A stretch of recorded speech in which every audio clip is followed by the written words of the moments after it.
അതായത് 2024 പൊതു തെരഞ്ഞെടുപ്പിന്റെ സമയത്ത് പോളിംഗ് ശതമാനം കൂടിയിരുന്നു. അത് 2-3 ഘടകങ്ങളുണ്ട്. ഒന്ന് BJPയുടെ സംസ്ഥാന പ്രസിഡന്റ് സുരേന്ദ്രനായിരുന്നു ഒരു സ്ഥാനാർത്ഥി, ഒന്നൊരു ദേശീയ നേതാവ് നിലക്ക് ആനി രാജ സ്ഥാനാർത്ഥിയായിരുന്നു. അപ്പൊ അതില് എല്ലാ പാർട്ടിയും സജീവമായിട്ട് ഒരു പ്രവർത്തനം, അതുകൊണ്ട് അവരുടെയും വോട്ട് പോൾ ചെയ്തിരുന്നു. അങ്ങനെയാണ് ആ പോളിംഗ് ശതമാനം വന്നത്. ഇപ്രാവശ്യം കഴിഞ്ഞ പ്രാവശ്യം വോട്ട് ചെയ്ത ബൂത്തുകളിലൊക്കെ 90, 100, 110, 75 വോട്ടുകൾ ചെയ്യാതെ പോയിട്ടുണ്ട്. നമ്മൾ അതിൻ്റെ കണക്കെടുത്ത് നോക്കുമ്പോൾ 65-70% LDF വോട്ടാണ്, 30% അതിൽ UDF വോട്ട് പോൾ ചെയ്യാറുള്ളത്. അതിന്റെ അന്തരം ഈ റിസൾട്ടിലുണ്ടാവും. അത് നമ്മൾ ആദ്യത്തെ ഒരു ദിവസം കഴിഞ്ഞ് 2ാം ദിവസമായപ്പോഴേക്കും നമുക്ക് മനസ്സിലായി ഭൂരിപക്ഷം കൂടുന്നുള്ളത്. പിന്നെ നിയോജകമണ്ഡലത്തിൽ തന്നെ കഴിഞ്ഞ പ്രാവശ്യം ഭൂരിപക്ഷം വർദ്ധിച്ച ഒരു മണ്ഡലം, വോട്ടർമാർ കുറവാണ്, 57,000 ആയിരുന്നു. ഇപ്രാവശ്യം നമ്മൾ 64,500ഓളം വോട്ടിന്റെ ഭൂരിപക്ഷം വന്നു. വണ്ടൂര് 73,000 വന്നു, കഴിഞ്ഞ പ്രാവശ്യം 69,000 ആയിരുന്നു. അപ്പം അതിന്റെ ഒരു മാറ്റം ഉണ്ടായിരുന്നു. പിന്നെ സ്ഥാനാർത്ഥി ഒരു ഘടകമാണല്ലോ, പ്രിയങ്ക ഗാന്ധി സ്ഥാനാർത്ഥി ആയതുകൊണ്ട് തന്നെ ഒരു വോട്ടിന്റെ മാർജിൻ ഉണ്ടായിരുന്നു.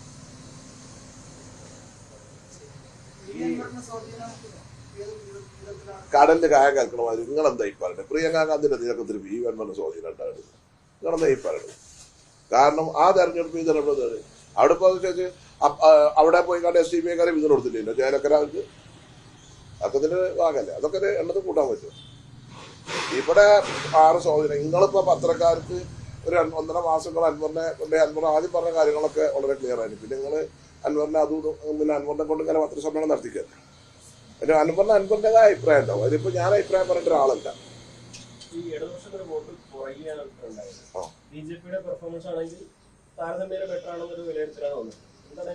ഗവൺമെന്റ് വിരുദ്ധ തരംഗം പാർട്ടി അനുഭാവികൾക്ക് LDF CPM അനുഭാവികൾക്കൊന്നും ഒരു താല്പര്യം ഇല്ല. നമ്മൾ ഈ തെരഞ്ഞെടുപ്പിൽ കാണുന്നത് ഇപ്പൊ ഉദാഹരണം പിണറായി വന്നു, 3 നിയോജകമണ്ഡലത്തിന്റെ പരിപാടിയായിരുന്നു ഇവിടെ എറണാകുളത്ത് എടവണ്ണയിൽ വെച്ചിട്ട്. അത് നമ്മളെ ആദ്യം ക്യാപ്റ്റൻ വരുന്ന CM വരുന്ന ആ ഇതൊന്നും വോട്ടർമാരെ ക്രൗഡിനെ ആകർഷിക്കുന്ന അങ്ങനെയുള്ള ഒരു ക്രൗഡ് ആ തെരഞ്ഞെടുപ്പ് രംഗത്തിൽ CM വന്നപ്പോൾ ഇല്ലായിരുന്നു. അതിനെ തെരഞ്ഞെടുപ്പിന്റെ അവസാനത്തെ ആഴ്ചയിലാണ് വന്നത് നമ്മൾ കണ്ടു. അപ്പം നമുക്കറിയാലോ ഒരു അതിന്റെ ഒരു പാർട്ടി പ്രവർത്തകർക്കുള്ള ഒരു ആവേശത്തിലാണ്. 3 നിയോജകമണ്ഡലം നിലമ്പൂരും വണ്ടൂരും ഏറനാടും കേന്ദ്രീകരിച്ചായിരുന്നു എടവണ്ണയിൽ പരിപാടി വെച്ചിരുന്നത്.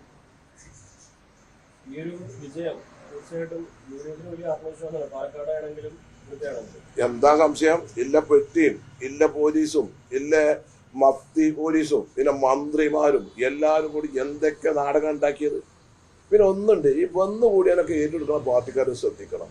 ഇന്നലെ വന്ന ആളെ ഇന്നലെ കണ്ട് വന്നവനാണ് സ്ഥാനാർത്ഥിയാക്കാം. പിന്നെ അപ്പൊ CPM പാലക്കാട് പോലുള്ള ഒരു സീറ്റില് സ്ഥാനാർത്ഥി ഇല്ലാത്ത ഒരു നല്ലൊരു സ്ഥാനാർത്ഥി പാർട്ടിക്കാരനെ അവർക്ക് വെക്കാൻ കഴിയാത്ത ഒരവസ്ഥയാണ് അവിടെ വന്നത്. അതങ്ങനെ പ്രോത്സാഹനം CPM പോലെ ഒരു പാർട്ടി കൊടുക്കാൻ പാടില്ല.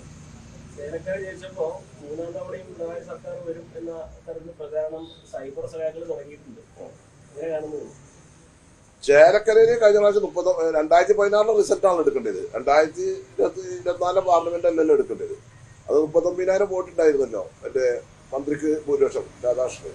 അതിപ്പോ 12,000 വോട്ടായിട്ട് കുറഞ്ഞില്ലേ ആ തെരഞ്ഞെടുപ്പ്. അങ്ങനെയാണെങ്കിൽ പാലക്കാട് 3,000 വോട്ടേ ഷാഫിക്ക് ലീഡുള്ളതിന് അവിടെ 6 ഇരട്ടി ഭൂരിപക്ഷം കൂടിയില്ലേ. അപ്പം UDF തുടക്കം പറഞ്ഞ കൂടി തിരിച്ചു വരില്ലേ. ഇവിടെ പ്രിയങ്ക ഗാന്ധിക്ക് ഭൂരിപക്ഷം കുറയുന്ന പറഞ്ഞത് ഇത് 7 അസംബ്ലി മണ്ഡലങ്ങളാണ്.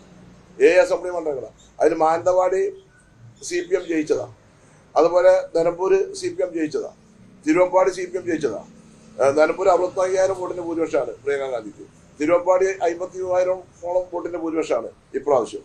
മാനന്തവാടി 45,000 വോട്ടിന്റെ ഭൂരിപക്ഷമാണ്. അപ്പൊ അങ്ങനെയാണെങ്കിൽ ആ 3 സീറ്റ് ഞങ്ങൾക്ക് കിട്ടുകയാണെങ്കിൽ ആ 1-ന് പകരം ഞങ്ങൾക്ക് 3 അപ്പൊ ഞങ്ങൾ ശക്തമായി തിരിച്ചു വരില്ലേ. അതിന്റെ ഒരു റോൾ എടുത്തൊക്കെ ചേലക്കര ജയിച്ചെങ്കിലും കാര്യമായി വോട്ട് LDF കുറയുന്നു, പാലക്കാട് വലിയ തിരിച്ചടി ഉണ്ടാകുന്നു, വയനാട്ടിലും നന്നായിട്ട് വോട്ട് കുറയുന്നുണ്ട്. എന്തിന്റെ സൂചനയായിട്ടാണ്? അത് വരാൻ പോകുന്ന നിയമസഭാ തെരഞ്ഞെടുപ്പ് ജനങ്ങൾ ഗവൺമെന്റിന് എതിരാണ്. UDF ശക്തമായി തിരിച്ചു വരും. BJPയുടെ വർഗീയ രാഷ്ട്രീയം, അതിന് കൂട്ടുനിൽക്കുന്ന CPMന്റെ രാഷ്ട്രീയം. അല്ലെങ്കിൽ ആലോചിക്കുക, CPM പോലൊരു പാർട്ടി സ്വന്തം പാർട്ടിക്ക് ഒരു മുഖപത്രം ഉണ്ട് ദേശാഭിമാനി, അതിന് പരസ്യം കൊടുക്കില്ല. സാധാരണ നമ്മൾ എന്താ ചെയ്യുക, അവനാന്റെ പത്രത്തിന് പരസ്യം കൊടുത്തിട്ടേ മറ്റൊരു കൊടുക്കുള്ളൂ. എന്തിനു ഏർപ്പാടാ നിങ്ങൾ ആലോചിക്കുക. അതും സിറാജിന് പിന്നെ സുപ്രഭാതത്തിന് എന്നിട്ട് അതിന് പരസ്യം കൊടുക്കുക. കേരളത്തിലെ ചരിത്രത്തിൽ ഉണ്ടായിട്ടുണ്ട് ഇങ്ങനെ വർഗീയ വിഷയം കുത്തിവെച്ചാണ്. അതും മതേതര പാർട്ടി എന്ന് പറയുകയും മതന്യൂനപക്ഷങ്ങൾക്ക് വേണ്ടി നിലകൊള്ളുകയും എന്ന് പറയുകയും ഭൂരിപക്ഷ വർഗീയത എതിർക്കുകയും എന്ന് പറയുകയും ചെയ്യുന്ന CPM. അത് വർത്തമാനത്തിലല്ലേ ഉള്ളൂ. ഇത് ഗോവിന്ദ മാഷ അങ്ങനെയല്ലേ. ഇത് ഗോവിന്ദ മാഷ എന്താണ് പാലക്കാട് ജമാഅത്ത് ഇസ്ലാമി SDP ഒക്കെ വോട്ട് ചെയ്തു. അപ്പോൾ ഈ ചേലക്കര അപ്പോൾ വയനാട്ടിൽ അപ്പോൾ അത്രയും വലിയ ശക്തമായ സ്വാധീനം പാലക്കാട് ഉണ്ടോ? അത്ര ഉണ്ടോ? CPM കണക്ക് വെച്ചാൽ ഒരു തോറ്റ എന്ത് ന്യായീകരണം പറയാം. അത് കേൾക്കാൻ കുറെ അന്തംകമ്പി കമ്മ്യൂണിസ്റ്റുകാരുണ്ട്. അത് തന്നെയാണ്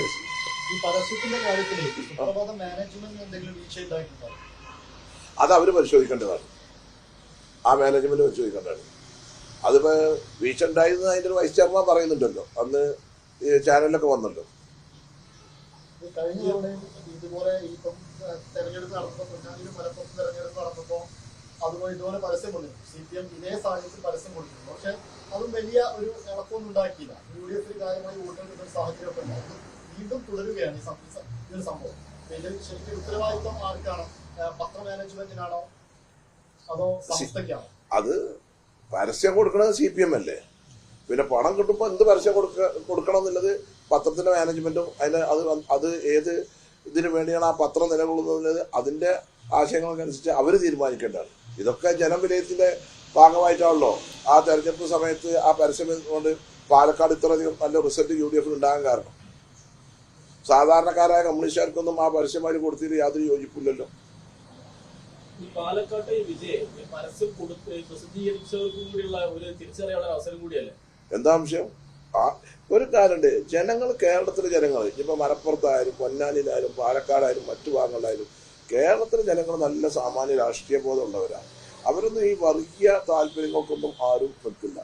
പിന്നെ ജനങ്ങളെല്ലാം കാണുന്നില്ലേ, ഒരു സുപ്രഭാതത്തിൽ ഒരു പരസ്യം വന്നാൽ, ഒരു സുപ്രഭാതത്തിൽ ഒരു പരസ്യം വന്നാൽ, അല്ലാതെ സുപ്രഭാത പത്രമല്ല ഞാൻ പറഞ്ഞത്, പരസ്യം വന്നാൽ അതൊക്കെ കൂടി ജനങ്ങൾ ഏറ്റെടുക്കുന്നതെന്ന് തോന്നുന്നുണ്ടോ? ഈ വയനാട്ടിലെ LDF പ്രചാരണത്തെ കുറിച്ച് അങ്ങ് പറഞ്ഞത് മുഖ്യമന്ത്രി ഒരു പരിപാടിയിൽ പങ്കെടുത്തിട്ടുള്ളൂ. അപ്പം പ്രിയങ്ക ഗാന്ധി ഒരു സ്ഥാനാർത്ഥി ആയതുകൊണ്ട് ഇവര് ഇനാക്റ്റീവ് ആയതാണ് അങ്ങനെ തോന്നുന്നുണ്ടോ? പ്രിയങ്ക ഗാന്ധി ഇനാക്റ്റീവ് ജനങ്ങളോട് ഇതിന് പറയാൻ വേണ്ടേ? ജനങ്ങളോട് ഇതിന് പറയാൻ വേണ്ടേ? ഇവിടെ ഞാൻ CM 3 മണ്ഡലത്തിന്റെ ഒരു പരിപാടിക്ക് വന്ന കാര്യമാണ് ഞാൻ പറഞ്ഞത്. പിന്നെ കാര്യമായ അവിടെ CPM നേതാക്കന്മാരൊന്നും വന്നില്ലല്ലോ. CPM MLA മാരും CPM മന്ത്രിമാരുമാണ് വയനാട് ലോക്സഭാ മണ്ഡലത്തിൽ പ്രചരണത്തിലുണ്ടായത്. പിന്നെ അത്ര സംഘടനാപരം CPIക്ക് വയനാട് ലോക്സഭാ മണ്ഡലത്തിൽ ഇല്ല എന്നുള്ളത് അതൊന്നും ഉണ്ടായിട്ടില്ല. ഒരു പ്രാവശ്യമല്ലേ സ്കോഡ് പോയിട്ടുള്ളൂ. അതെന്നെ വീട്ടിൽ എല്ലായിടത്തും എത്തിയിട്ടില്ലല്ലോ. സ്വന്തം വോട്ടർമാർക്ക് സ്ലിപ്പ് കൊടുത്തിട്ടില്ലല്ലോ. അതുകൊണ്ടാണ് ഞങ്ങൾ പറഞ്ഞത് ഞങ്ങൾ ഇത്ര വോട്ട് ജയിക്കുന്നതാണ്. അവരുടെ പ്രചരണം ഉണ്ടാകുമ്പോഴാണ് UDFും അല്ലെങ്കിൽ ലീഗ് അല്ലെങ്കിൽ കോൺഗ്രസ് വളരെ സജീവമാവുള്ളൂ. മറ്റേ ആളില്ലാത്ത പോസ്റ്റ് ഇങ്ങനെ ഗോളടിക്കല്ലേ. ന്യൂനപക്ഷ വോട്ടുകൾ കാര്യമായി LDFിൽ നിന്ന് അകലുന്നുള്ള തോന്നൽ ഈ തെരഞ്ഞെടുപ്പ് ഫലം കൂടുതൽ ഉറപ്പിക്കുന്നുണ്ട്. അല്ലെങ്കിൽ ന്യൂനപക്ഷ വോട്ട് എന്നാ LDFിന് കിട്ടിയത് നമുക്കിട്ട് താങ്ങാനുള്ളത്. പറയണതേ 3900 വോട്ടിട്ട് ഇത് വലിയ അംഗീകാരമാണ്. ഇനി ഈ പ്രവർത്തനമായിട്ട് മുന്നോട്ട് പോകുന്ന വലിയ ആത്മവിശ്വാസം നിർവഹിക്കാണ്. അത് നിങ്ങൾ അൻവറിനോട് ചോദിക്കും. കാരണം എന്ന് വെച്ചാൽ SDPI പിന്തുണയെടുത്ത് മറ്റേ പിന്തുണയെടുത്തു എന്നൊക്കെ പറയുന്നുണ്ടല്ലോ. പാലക്കാട് ജയത്തിൽ 5000 വോട്ട് DNVറിനാണെന്നാണ്. പാലക്കാട് മാത്രമല്ല വയനാടും ഭൂരിപക്ഷം കൂടി DMK പിന്തുണച്ചോണ്ടാണ്. അവരുടെ കഴിഞ്ഞ പ്രാവശ്യം അൻവർ അപ്പുറത്തായപ്പോൾ രാഹുൽ ഗാന്ധിക്ക് 361 ഉണ്ടായിരുന്നില്ല. അതിന് മുമ്പത്തെ പ്രാവശ്യം 431 ഉണ്ടായില്ല. അപ്പൊ അന്ന് എവിടുന്നേനാ വോട്ട് വന്നില്ല?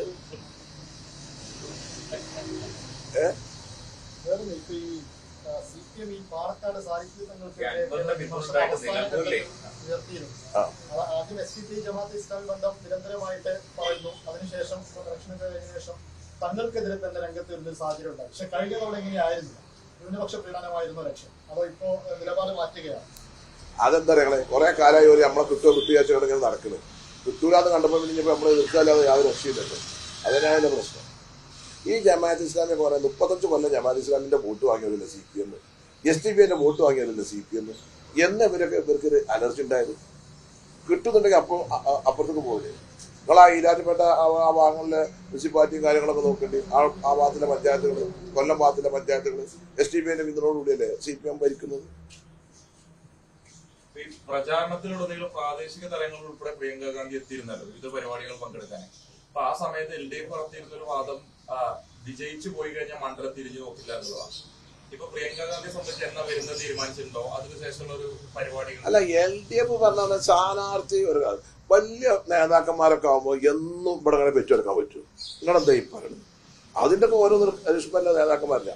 നമ്മളെ ആവശ്യങ്ങൾ നടക്കണം. ഒരു MP ഓഫീസ് ഉണ്ടാവണം, അവര് അതിനനുസരിച്ച് ആ ഓഫീസിൽ നമ്മൾ ജനങ്ങളെ ബാധിക്കുന്ന പ്രശ്നം. ഇപ്പൊ ഇവിടെ പ്രാദേശിക നേതാക്കന്മാരുണ്ട്, ഞങ്ങൾ MLA മാരുണ്ടാവും, നമ്മുടെ MP മുഖാന്തരം ചെയ്യുന്ന കാര്യങ്ങൾ അവർ ഓഫീസിൽ ബന്ധപ്പെടും. അവര് 2-3 മാസം കൂടുമ്പോൾ വരും. നിങ്ങളെയൊക്കെ കേരളത്തിലെ എല്ലാ MP മാരും ഇപ്പൊ ശശി തരൂർ അദ്ദേഹം വരെ യാത്രകളും കാര്യങ്ങളൊക്കെ ചെയ്യാറുണ്ട്. ഒരു 2 മാസം കഴിയുമ്പോഴല്ലേ മണ്ഡലത്തിൽ വരും. ജനങ്ങൾക്ക് എപ്പോഴും ആളെ കിട്ടണം. അതിനിപ്പോ രാഹുൽ ഗാന്ധിനെ കിട്ടിയിരുന്നല്ലോ. ഒരു പ്രയാസം വന്നപ്പോൾ, ഒരു പ്രതിസന്ധി വന്നപ്പോൾ, കോവിഡ് കാലഘട്ടത്തിൽ, അതുപോലെ തന്നെ പ്രളയ കാലഘട്ടത്തിൽ, ഉരുൾപൊട്ടലിന്റെ കാലഘട്ടത്തിൽ, ഇതിലൊക്കെ രാഹുൽ ഗാന്ധിയുടെ സേവനം കിട്ടിയില്ല. ഒരു പ്രതിസന്ധി വരുമ്പോൾ, ഒരു പ്രയാസം വരുമ്പോൾ ജനങ്ങളുടെയും നാടിന്റെയും വിഷയത്തിൽ ഇടപെടുന്ന ആളാണ് യഥാർത്ഥ ജനവിധി. അത് നല്ല പാരമ്പര്യമില്ല, കുടുംബത്തിൽ നിന്ന് രാഷ്ട്രീയ പാരമ്പര്യമില്ല, കുടുംബത്തിൽ നിന്ന് വന്ന രാഹുൽ ഗാന്ധിക്കും പ്രിയങ്ക ഗാന്ധിക്കും അത് എങ്ങനെ കൈകാര്യം ചെയ്യണമെന്ന് അറിയാം, ഒരു വിഷയമല്ല. അതുകൊണ്ടാണ് ജനങ്ങൾ അവർക്ക് ഇത്ര വോട്ട് ചെയ്തത്. നിങ്ങൾ ആലോചിക്കുക, രാഹുൽ ഗാന്ധി വന്നു, രണ്ടാമത് രാഹുൽ ഗാന്ധി വന്നു, ഇപ്പൊ പ്രിയങ്ക ഗാന്ധി വന്നു. അപ്പോൾ ഈ വോട്ട് പറയുന്നല്ലോ, അപ്പൊ ജനങ്ങൾക്ക് അവരിലൊരു വിശ്വാസമാണല്ലോ. പിന്നെ കാര്യമുള്ള നേതാക്കന്മാരുണ്ടാണ്ട് വളർന്നു വരണ്ടേ. ഇപ്പൊ പ്രിയങ്ക ഗാന്ധി നിങ്ങളൊക്കെ പറഞ്ഞവര് 2ാം ഇന്ദിര എന്നുള്ള നിലക്കല്ലേ ജനങ്ങൾ കാണുന്നത്. ഒരു മന്ത്രികാര്യം ഈ 2009 ഷാനവാസ് മത്സരിക്കുന്നു. പക്ഷെ 2014 വരുമ്പോൾ ഷാനവാസിന് കൃത്യമായിട്ട് ഭൂരിപക്ഷം കുറയുന്ന സാധ്യത ഉണ്ടായി. പിന്നീട് രാഹുൽ ഗാന്ധി മത്സരിക്കുന്നു. രാഹുൽ ഗാന്ധി വീണ്ടും മത്സരിച്ച സമയത്ത് 2019 കിട്ടിയതിനേക്കാൾ ഭൂരിപക്ഷം കുറഞ്ഞു. പ്രിയങ്ക മത്സരിക്കുമ്പോൾ അതേ സമാന സാഹചര്യം, ആ സാഹചര്യത്തിൽ തന്നെ ആയിരിക്കും പോവുക കാര്യങ്ങൾ. അതൊന്നല്ല, ഈ ഭൂരിപക്ഷം കുറെ കൂടുക കാരണം തെരഞ്ഞെടുപ്പല്ലേ, അതിലൊക്കെ ഭൂരിപക്ഷം ചിലപ്പോൾ കൂടും. നമ്മളെ കേരളത്തിലൊക്കെ മാക്സിമം പോയാൽ 3 ലക്ഷം വോട്ടിന്റെ ഒക്കെ ഭൂരിപക്ഷമല്ലേ വരാറുള്ളൂ കേരളത്തിൽ. അതിപ്പോ 4 ലക്ഷം വന്നില്ലേ, അതൊക്കെ ഒരു വോട്ട് കുറച്ചിലല്ല, അതൊക്കെ ഒരു ഏറ്റക്കുറച്ചിൽ രാഷ്ട്രീയ സാഹചര്യങ്ങളും കാര്യങ്ങളൊക്കെ വരുമ്പോൾ ഉണ്ടാകുന്ന ഒരു ഏറ്റക്കുറച്ചിലാണ്. സ്ഥാനാർത്ഥികളൊരു ഘടകമാണല്ലോ, അപ്പൊ കുറച്ച് നല്ല മത്സരം ഉണ്ടാകുമ്പോൾ അത്ര ഉണ്ടാവും. എന്നാലും വയനാട് ലോക്സഭയിൽ പിന്നെ ഒരു കാര്യം, ഇത് പ്രിയങ്ക ഗാന്ധി രാഹുൽ ഗാന്ധി തന്നെയാണ് ഇത്രയും വോട്ടിന്റെ ഭൂരിപക്ഷം. അതെ, ഞാനോ നിങ്ങളെ നിൽക്കാതെ കിട്ടുമോ? അപ്പോൾ 1 ലക്ഷം 1.5 ലക്ഷം 1.25 ലക്ഷം ഒക്കെ വോട്ടാവുന്നല്ല. എന്താ വയനാട്ടിൽ ആദ്യം ഷാനവാസ് വന്നപ്പോൾ 1.5 ലക്ഷം വോട്ടിന്റെ, വയനാട് ലോക്സഭാ മണ്ഡലം ആദ്യം ഉണ്ടായപ്പോൾ 1.5 ലക്ഷം വോട്ട് ജയിച്ചു. പക്ഷെ അന്ന് മുരളി 95,000 വോട്ട് പിടിച്ചു. രണ്ടാമത് ഷാനവാസ് വന്നപ്പോൾ ആ കുറെ നെഗറ്റീവ് ഘടകങ്ങളും കാര്യങ്ങളൊക്കെ ഉണ്ടായിരുന്നു. അത് ശക്തമായ മത്സരം നടന്നു. അത് 18,000 വോട്ടിലാണ് ഷാനവാസ് ജയിച്ചത്. പിന്നെ രാഹുൽ ഗാന്ധി വന്നു, ആള് മാറുമ്പോൾ അനുസരിച്ച് ഉണ്ടാവില്ല. അപ്പോൾ 25-ാം തീയതി പാർലമെന്റ് തുടങ്ങാണ്. അപ്പോൾ അവർ സത്യപ്രതിജ്ഞ കഴിഞ്ഞിട്ട് LP ആയിട്ടായിരിക്കും വരുന്നത്. അപ്പോൾ ആ ആഴ്ച വെള്ളിയാഴ്ച വരെ പാർലമെന്റ് ഉണ്ടല്ലോ. ഇപ്പൊ അവരെന്താണ് ബുധനാഴ്ചയാണോ സത്യപ്രതിജ്ഞ ചെയ്യാന്നുള്ളത് തീരുമാനിച്ചിട്ടായിരിക്കും മറ്റു വരുമ്പോൾ ആദ്യം നമ്മുടെ ഈ ഭാഗത്തായിരിക്കും വരും.